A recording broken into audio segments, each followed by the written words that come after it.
Video shoot केलाय पण आता एडिटिंग कुठून सुरू करायची माझ्यासारख्या बिगनरसाठी मी अगदी सोप्या पद्धतीने सांगते। नमस्कार मंडळी, पार्ट 4 सीरीजमध्ये तुम्हा सगळ्यांचं मनापासून स्वागत आहे। मी माझे व्हिडिओ एडिट करण्यासाठी इनशॉट ॲप वापरते। तुम्हाला सुरुवातीला एडिटिंग अजिबात येत नसेल ना तर घाबरायचं काही कारण नाही।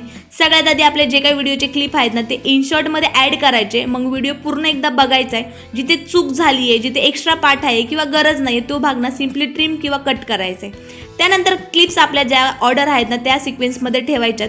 मग गरज असेल तर त्यामध्ये छोटंसं टेक्स्ट तुम्ही ॲड करू शकतात, म्युझिक हलकंसं ॲड करू शकतात आणि म्युझिकचा आवाज कमी जास्तही करू शकतात किंवा तुम्हाला व्हॉइस ओव्हर करायचं असेल ना तेही तुम्ही इनशॉट ॲपमधून करू शकतात। पण सुरुवातीला ना एडिटिंगमध्ये खूप सारे इफेक्ट्स किंवा ट्रान्झॅक्शन ह्या नादामध्ये पडू नका। सिम्पल आणि क्लीन व्हिडिओसुद्धा ना पाहायला छान वाटतो।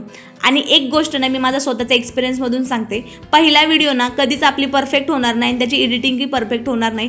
माझीही झाली नव्हती, पण ना रोज एक व्हिडिओ एडिट करत गेलात ना तर हळूहळू स्वतःलाच त्याची सवय होईल आणि कुठे कट करायचे, कुठे व्हिडिओ जास्त इंटरेस्टिंग बनवायचं आहे हे तुम्हाला हळूहळू समजेल। म्हणून एडिटिंग येत नाही आहे थांबू नका, पहिला व्हिडिओ बनवा, एडिट करा आणि तो व्हिडिओ अपलोड करा।